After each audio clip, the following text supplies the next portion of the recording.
épisode numéro 3 de ma série, les questions de la semaine. Let's go! Les 3 questions sont, la première, tu viens d'acheter un immeuble à revenu, puis là, tu viens de t'apercevoir qu'il y a des privilèges à certains locataires qui n'étaient pas écrits au bail. Question numéro 2, tu es en train de te promener en voiture, puis là, tu vois un immeuble à revenu en vente. Non, tu t'appelles pas la pancarte, tu m'appelles moi, OK? Première chose. Puis là, moi, j'appelle le courtier, puis le courtier me dit, oui, tu peux visiter, seulement avec une offre d'achat d'accepter. Là, moi, j'appelle mon client, puis je lui dis, on peut visiter, mais il faut avoir une offre d'achat d'accepter sur la bâtisse avant d'aller visiter. Mon client, il est là. OK, c'est quoi ça? What? Comment? C'est ça qu'on parle. Et puis, la troisième question que mes clients me demandent, comment est-ce qu'on fait pour savoir qu'on achète une propriété à revenu avec des bons locataires? Comment est-ce qu'on fait? On peut-tu les rencontrer, les locataires? On va commencer par les privilèges qui sont accordés à certains locataires par certains propriétaires puis qui ne sont pas écrits au bail.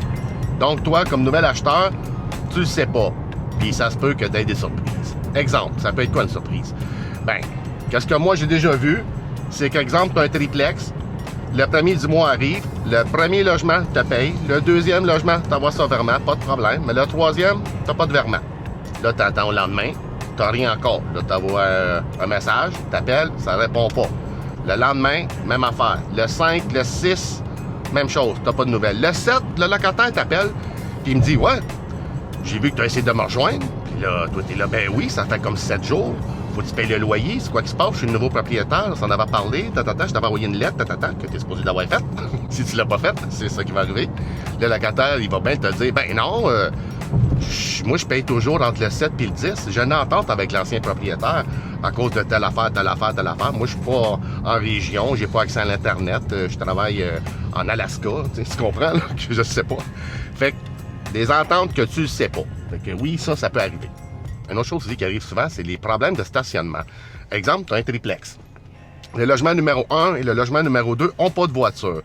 Fait qu'ils sont allés voir le gars d'en bas, puis il leur a dit « Hey, tu veux-tu avoir mon stationnement? Je te le loue, man. Donne-moi 50$ par mois. » Là, l'autre en haut, il dit « Hey, c'est vrai, je peux aller faire ça moi aussi. » Lui aussi, il s'en va en bas. « Hey, je te loue mon stationnement, 50$ par mois. » Fait que le gars en bas, il se ramasse avec 4 parkings. Comme, oui, ça se peut. Puis, il n'y a pas de problème avec ça. Mais ça serait le fun que ça soit écrit au bail, tu comprends? Ou qu'il y ait une note, une annexe par rapport à ça, tu sais. Parce que toi, tu viens d'acheter le Plex, mais tu ne sais pas cette entente-là. Puis c'est ça qui arrive.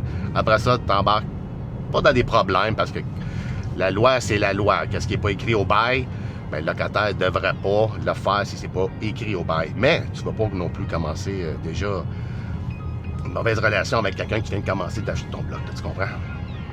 Mais pour pas que ça t'arrive, tu as 2 choix. Tu dois bien rédiger ton offre d'achat. Ça, c'est super important. Je ne t'expliquerai pas en gros comment le faire ici, mais en gros, ça dit dans l'offre d'achat que tu dois me prouver qu'il n'y a pas d'autre entente avec les locataires autres que ceux écrits dans le bail ou les annexes ou whatever. S'il y a autre chose que ça, toi, tu n'as pas rapport là-dedans. Qu'est-ce que tu dois respecter, c'est qu'est-ce qu'il y a au bail. Point. Puis le deuxième point, qui est un peu comme le premier, tu dois les faire signer un document au locataire. Ou pire au propriétaire, mais je te conseillerais de le faire au locataire. N'oublie pas, les locataires ne te doivent absolument rien. Ils sont pas obligés de signer quoi que ce soit. Donc, c'est à toi de trouver les bons mots et les bons arguments, qui est très important, pour que le locataire veuille signer ça. Point numéro 2 maintenant. Pourquoi que certaines propriétés à revenus peuvent juste être visitées avec une offre d'achat d'accepter dessus? Sinon, tu visites pas. Il y a bien des raisons à ça. Puis je vais être bien honnête avec toi, je trouve pas ça fou. Pas tout le temps, OK, mais des fois, il faut le faire. Moi, je l'ai déjà fait aussi. Puis je le fais encore. Puis c'est normal de le faire. Je veux dire, de l'exiger, une offre d'achat, d'accepter avant de visiter un de mes blocs. Oui. La raison principale pourquoi... Ben, je pourrais pas dire principale parce qu'il y en a 2-3 raisons qui sont quasiment au même niveau. Okay?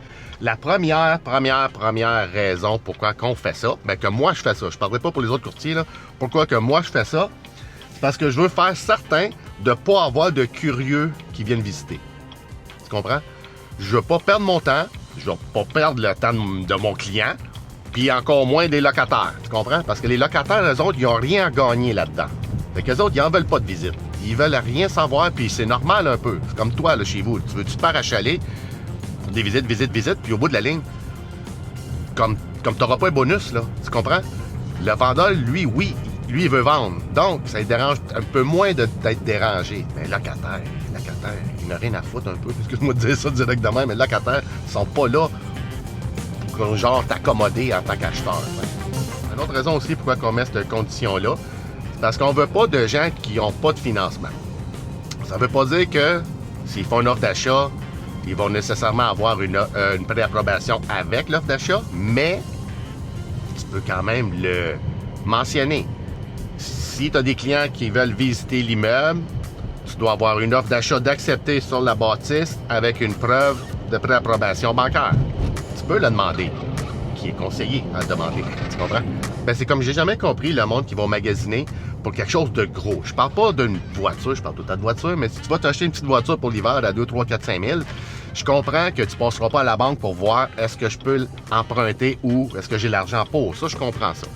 Mais quand tu t'en vas t'acheter un immeuble à revenu de 750 000 come on! La moindre des choses, c'est d'aller voir la banque pour dire est-ce que je peux? Puis les autres vont te donner une petite lettre qui dit préapprobation, c'est approuvé, OK? Ben, préapprouvé. C'est ça qu'on a besoin. Puis c'est pas une question de savoir si on parle de notre temps au cas que la personne n'a pas d'argent. C'est pas ça. C'est que, imagine-toi, là, tu déranges tous les locataires, puis au bout de la ligne, tu ne peux pas acheter. Tu as visité, tu as fait déplacer tout le monde. Pourquoi, tu sais? Je veux dire, la meilleure chose, la plus simple, c'est d'avoir ta préapprobation bancaire. Et en plus, ça va t'aider quand tu vas faire des offres d'achat. Donc, c'est un win-win. Une autre raison très importante, là, pourquoi il y a ces mentions-là, faire une offre d'achat sur la bâtisse avant d'aller visiter, et souvent, il faut que tu aies une préapprobation bancaire. Comme que je te disais tantôt, c'était pour éliminer surtout les curieux, ces choses-là, pour pas avoir surtout un grand volume de visites. Comme que je te disais tout à l'heure, le locataire, lui, il en a rien à foutre que si tu vends le bloc ou tu vends pas le bloc, lui, il habite là. Fait que ça lui donne à rien que tu vendes ou que tu vendes pas. Tu comprends? Fait que ça, c'est la première chose. Et, faut pas oublier que la majorité des locataires ont peur des nouveaux propriétaires. Ça arrive tout le temps. Je me le fais dire toujours. Puis, comment est-ce qu'il me dit ça? Ben, c'est super simple. Il dit, Claudio, c'est qui le nouveau propriétaire? Qu'est-ce qu'il a de l'air? Il est comment? C'est normal, il se pose plein de questions. Puis c'est normal, je vais te dire pourquoi. Parce que même toi aussi, tu es un peu comme ça. Tout le monde est comme ça. Supposons que je te dis que la semaine prochaine, ton patron que tu as là ou ton gérant que tu as là, il n'est plus là. C'est un nouveau qui s'en vient. Tu le connais pas. OK? Ça, c'est certain que ça va stresser bien du monde. Parce que la première affaire que tu vas te dire, bon, mais là, je vais-tu perdre mes privilèges que j'avais avec mon ancien boss? Est-ce que, genre, il va prendre mon bureau puis il va le déplacer? Est-ce que, genre, il va prendre ma job puis il va la modifier? Ou il va regarder comment est-ce que je fais ma job? Ou il va me dire comment la faire? Hey, ça peut être n'importe quoi. Fait que c'est normal que c'est comme ça. Fait que un locataire aussi, il a pas des nouveaux propriétaires parce qu'il va penser tout de suite, la première chose qu'il va se mettre dans la tête, ouais, mais là, il va m'augmenter le loyer. C'est sûr qu'il va m'augmenter. Puis là, j'aurais peut-être plus le privilège que j'avais avant de stationner ma voiture comme ça à place de comme ça avec l'ancien propriétaire. Avant, c'est marqué que je pouvais juste avoir un chien, mais là, j'en ai deux. Puis c'est juste un accord, genre verbal que j'ai avec le propriétaire. Fait que il va-tu respecter ça, le nouveau propriétaire, etc. Tu comprends? Fait que c'est ça. C'est la crainte de l'inconnu. C'est surtout ça. Donc, faut jamais avoir peur quand on voit un immeuble à revenu puis c'est écrit si vous voulez visiter, vous devez faire une offre d'achat et elle doit être acceptée avant de venir visiter. Il n'y a pas de problème. La seule chose qu'il faut garder en tête, ben là, vous savez peut-être pas, mais moi je le sais, puis je vais vous le dire, c'est qu'il faut bien rédiger l'offre d'achat puis se garder une porte de sortie. Rédiger une clause qui te permet de sortir après avoir visité les lieux. Exemple, tu rentres en dedans, pouf, ça pue. Juste ça, je m'en vais, j'annule mon offre, je sors. Tu as le droit de le faire, mais ça doit être écrit comme ça pour que tu puisses le faire. La troisième question que je me fais demander assez régulièrement. Les gens me demandent « OK, je suis allé visiter l'immeuble avec toi, mais j'ai pas vu les locataires. Mais j'ai vu un peu qu'ils vivaient un peu bizarre, genre c'est accroche, c'est assis, c'est ça, tu comprends, là? Il y a beaucoup de préjugés là-dedans, là. Comme on n'a pas vu le locataire et qu'on le juge par rapport à comment il vit. Fait que c'est bien normal. C'est pas normal de le faire dans la vraie vie. Je veux dire, mais en immobilier, t'as pas le choix, OK? T'as 2 minutes pour visiter. Ben, 2 minutes, 15 minutes pour visiter un logement. Ben, tu peux pas le savoir. Qu'est-ce qu'il y a de là, le locataire? Il est pas là, tu peux pas y parler, tu le sais pas, tu sais. Fait que ça, c'est une des grandes craintes que les acheteurs ont. Quel type de locataire qu'il y a là? Tu sais, j'achète un 5 portes. Bon, ben, j'ai 5 personnes qui peuvent être différentes. Tu sais, il peut y en avoir un là-dedans qui est un fou. Tu sais, il peut y avoir n'importe quoi. Fait que t'aimerais peut-être ça le savoir avant d'aller de l'avant. Dis pourquoi tu voudrais savoir ça? Moi, pourquoi que j'aime ça, rencontrer les locataires? Parce que je veux savoir quel type de personnalité ils sont. En cas que plus tard, il y a des problèmes.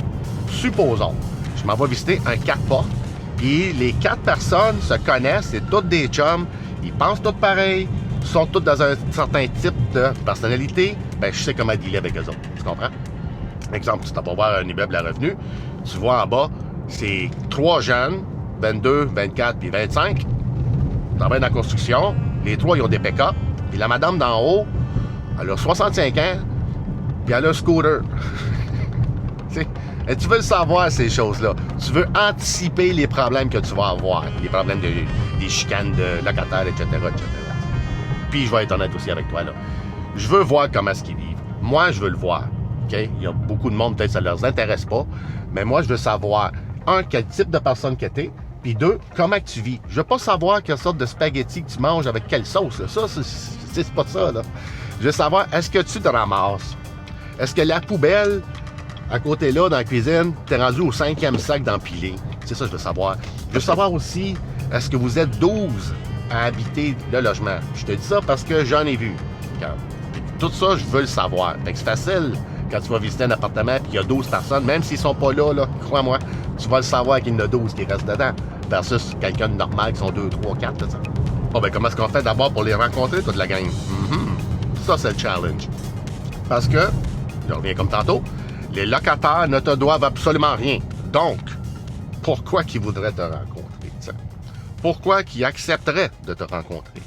Puis pourquoi qu'ils accepteraient de te faire entrer dans leur maison, viens voir comment est-ce que je vis. Il n'y a personne qui va dire oui à ça. T'sais. Ça, c'est la job du courtier ou de toi.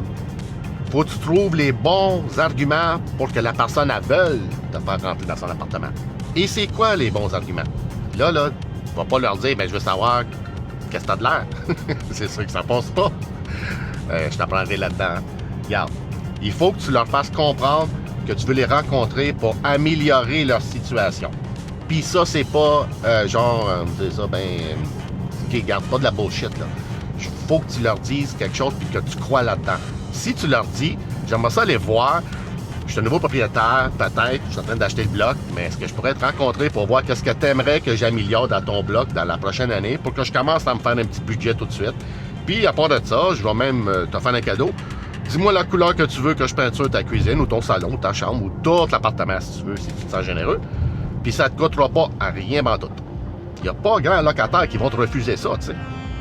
Fait que c'est ça que tu dois faire. Tu dois trouver des arguments pour que la personne de leur bord accepte de te rencontrer. Puis toi, tu lui donnes quelque chose. C'est du donnant-donnant. Une autre chose que les locataires aiment beaucoup aussi, c'est quand tu leur donnes des cadeaux. Exemple, tu vas changer son évier de la salle de bain ou de la cuisine, ou même son luminaire, gratuitement. T'sais. Fait qu'avant d'être propriétaire, ben, tu peux lui dire ça te dérange-tu, genre qu'on se rencontre juste jaser un peu, puis en même temps, je te changerai ça, puis ça, puis ça. Il y a des façons de faire, puis il y a même des façons de l'écrire dans ton offre d'achat. My God, il n'y a pas un chat ici. Je suis seul. Wow. OK. À moins que c'est fermé, puis il ne devrait pas être ici. Non, ça a l'air ouvert. Fait que c'est ça. Quand tu donnes des cadeaux aux locataires, ils vont moins être enclins de te refuser des choses, tu sais. Puis il faut juste leur expliquer que tu veux leur bien, tu es là pour le long terme, et que tu ne seras pas un nouveau propriétaire achalant. Tu sais, il y a des façons de faire. Je sais que c'est pas toujours évident quand que la maison, le plex est en vente avec un courtier. Puis on peut pas souvent, il faut qu'on passe par le courtier. C'est comme moi, tu passes par moi, là, tu ne rencontres pas le propriétaire. Mais il y a quand même façon de rédiger ton offre d'achat, je l'ai déjà fait, que l'acheteur veut rencontrer le propriétaire et veut rencontrer les locataires. Ça se fait, là. Il y a une façon de rédiger ça comme il faut pour pas que tu aies de problème et que tout le monde dise oui. Tu comprends? Puis après ça, tout le monde est content. C'est du win-win, comme que je dis toujours. C'est du donnant-donnant. Alors, regarde, si tu veux en savoir plus sur des plex ou n'importe quoi sur Gatineau, comme tu sais, je travaille 7 jours par semaine, je suis toujours là. Donc, juste m'appeler, puis on va se rencontrer, on va jaser de ça. Alright, on se revoit dans une prochaine vidéo. Merci, bye bye.